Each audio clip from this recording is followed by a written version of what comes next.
So this is going to be maintaining a peaceful mindset while you're weathering through the storm. A lot of situations in life happen. A lot of tidal waves come. A lot of conscious waves of energy come out of people, places, and things. If you have like a particular group of people, let's say in the mosque, for example, you have a lot of energy there that's anxious. You have a lot of energy there that's angry, that's pissed off, that's frustrated.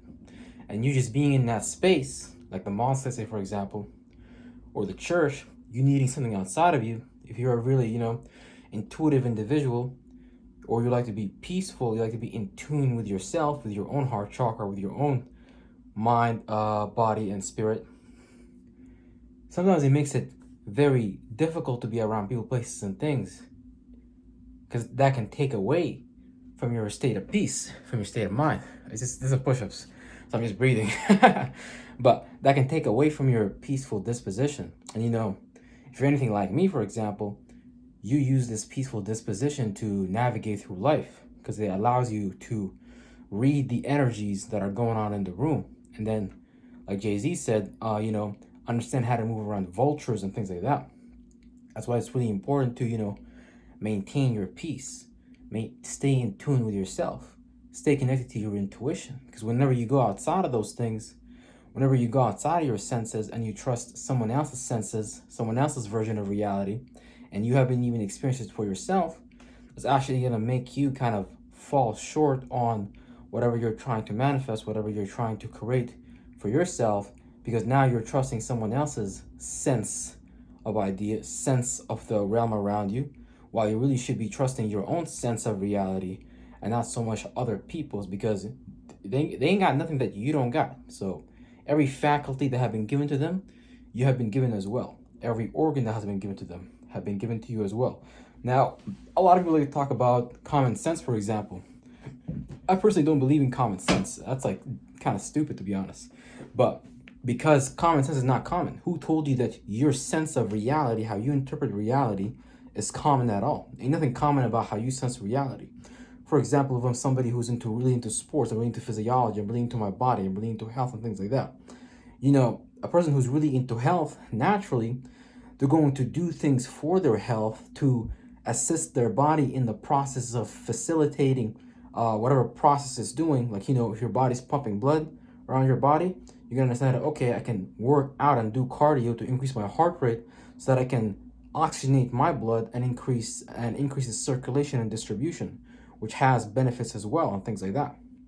Versus a person who's book smart, a person who's into their body, and a person who's book smart, they're both going to look at each other like they're not going to understand why they're doing that. The person who's into physiology and working out and really in tune with their body, with a third dimensional vessel, they're going to look at the person who's into book smarts and the intellect, Mercury, communication, thinking, and analyzing, Gemini and Virgo, like, bro, you don't make any sense, because you're doing things to hurt your body. You're sitting down on a chair your whole day and you're not doing anything to mitigate the effects of those chairs. So eventually they're gonna look at each other like this doesn't make any sense. Neither party makes sense. And the book smart person is gonna look at the person that's working out into physiology, like, hey bro, you can get all this information in these books. You don't have to go based on your personal experiences. You can go check out other people's experiences, compare it to you, and see where you need to go. So ain't nothing common about the way you sense reality and navigate reality. So when I say do whatever it takes to maintain a peaceful state of mind, to maintain your peace, that just means that you gotta stay in your senses. You gotta stay in what's common to you. Don't dive in so early into what's common to other people, because you don't know the ins and out of that sense. You don't know the ins and out of that mentality. So you might fall short, because either way, you're here to experience what you're here to experience from your perspective, from your relative position, and you're not here to necessarily get lost in other people's relative positions, other people's point of view. Other people's got great point of view, but let's talk about your point of view. This is why a lot of Christians want to tell me about their Jesus' point of view. Okay, you're not Jesus. You're not even the Christ. A lot of Muslims want to tell me about Muhammad's point of view, Allah's point of view. Okay, you're not Muhammad. Allah ain't even participating with you right now. We can say Allah is the center of the universe, all that great stuff. Warshal Ilah, the throne of God. Okay, cool, great. The average Muslim doesn't even know that, so I have to explain it to them. But the point being is, you have all these distractions outside of you in the world, trying to get you to get out of yourself and accept a new sense of self, trying to get you to trust those senses. See, the media, the news networks, they don't want you trusting yourself. They don't want you to analyze. In fact, there was an article by the New York Post or whatever it's called. They were talking about how critical thinking is not necessary. Like you no longer need to critically think. So the government is basically telling you that we're gonna interpret it and we're gonna sense reality for you, and we'll tell you what that is. Not you go think about it for yourself and come to your own conclusions. That actually takes power away from you. That makes you less powerful. That makes you less sensible. That removes your personal common sense.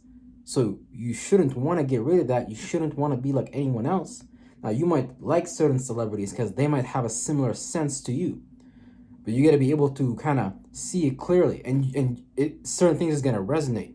Whether you listen to an artist and it, they might have a better lyrical vocabulary and things like that. You might like the lyricism and things like that, but that's just a reflection of what you're into. You might be into wordplay, you might be into poetry, you might be into something like that. But it's always gonna be something that has to do with you, because you're not really into it for just like I want to waste time. Because no, that it's communicating something to you. It's talking to you. The universe, God, the world around you, it's talking to you. But you have to interpret it from your own senses. This is why when I talk about from my relative position, I have to stay peaceful. I have to stay intuitive. I have to stay calm. I can't let the external environment ruffle my feathers. Because either way, people at the end of the day want to see if you are really who you say you are. Is you going to be consistent on that, or is you just going to be in and out of that? You know what I'm saying?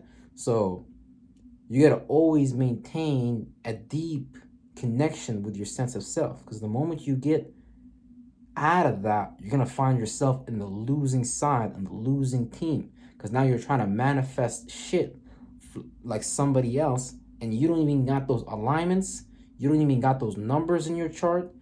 You don't even got those things going on for you. And you're going to fall short because you're trying to. But the moment you get into you actually learn yourself, then you're going to start to see like, damn, I am pretty powerful. I am pretty magnificent. Damn, I got all these gifts and talents, and God will give you more gifts and talents if you just stay on one gift and talent and continue to build that. Then God will be like, okay, this is a responsible person. Let me give him this idea. Let me give him this feeling and shit like that. Let me point that out to him. But see, that's like another thing as well, because you're noticing what you want to notice. So you're at the level right now because you want to be at that level. Because like even like I say books like the Bible, for example, was just a stellar theology, basically about the stars and things like that. It just talks about the same thing pretty much. God wants you to be abundantly above anything you can wish, ask for, or think. Or it could be the opposite. You could do yourself dirty. You can hurt yourself. You can harm yourself. You can fraud yourself. You can do a lot of things. But the point is, whatever is on your mind, that's exactly what's going to manifest. So don't, create a state of mind. Don't attach to an awareness as an observer and get lost in an awareness that doesn't do you no good. If you see that you're angry and you want to punch people in the mouth, okay, maybe you want to examine that anger. If you see that, you're constantly experiencing tensions inside of you and constant pulls left and right, okay, you may want to explore what that tension is about, because eventually it's going to manifest to an external circumstance, and you're going to call that like, oh, okay, that's just my life. That's just my fate. That's just my destiny. But you can rewrite your destiny. You can rewrite your script. But it's all about just understanding where you come from in the esoteric space, because you have a relative position within the space and time continuum, which kind of decides for you what you will perceive as good, what you perceive as bad, from the perspective of what's good for you from your relative position. For some people, being a vegan, being a vegetarian might be extremely fucking horrible. For some people, eating meat and eggs and dairy products might be fucking horrible. But for that other people, for the other person, it might be amazing. It might do you wonders to your health. But that's because your biology is not constructed as far as your mother and father that came together and created you and new body. You might need to find and understand, like, okay, what foods are tailored to you, what foods grew up on that geographical location that your parents came from, and all that type of thing, and all those type of things. So don't be scared of yourself. Always make sure you're learning about yourself. Always make sure that you're getting in tune with your attribute, with your characteristic, not someone else's. Because you just have to start paying attention to it because you're already doing it. You can't even escape it. You're already doing it right now. As you're watching this video, you're about to leave, you're about to do it. But you're either going to do it on a lower octave or you're going to do it on a higher octave. And then if you do it on a low octave, you're going to be like, oh man, see, I knew I wasn't shit. I knew I wasn't the man. I knew I wasn't this. I knew I wasn't that. And you're confirming yourself, your own belief. That's a confirmation bias because you're being biased about your own potential. You're like, no, my only potential is to be a shitty husband. My only potential is to be a shitty father. My only potential is to fail in life. My only potential is to fail at school. My only potential is I can't fix my problems. So don't get the same thing. The same thing that you keep fucking up on is the same thing that you're gonna learn to fix, because that's the problem that's been looking you in the eye your whole fucking life. So whatever problem has been looking at you your whole life, that's exactly the problem that you're gonna grow up and learn how to deal with. So don't run away from your problems. Always make sure that you're being a responsible, accountable spirit, because God is teaching you how to be a responsible creator and not create all these circumstances and situations and all these soul ties and these soul bonds with people, places, and things that at the end of the day got nothing to do with your purpose. You got to find your spiritual family, your spirit group, not just based on how the shadow government constructed the schooling system. So you think the people that you went to high school with, middle school with, those are the people that you're going to grow up with and die with. That's not how it works. So you got to be careful letting someone else structure your reality for you and you not having the energy to, structure your reality for yourself. Peace out, y'all.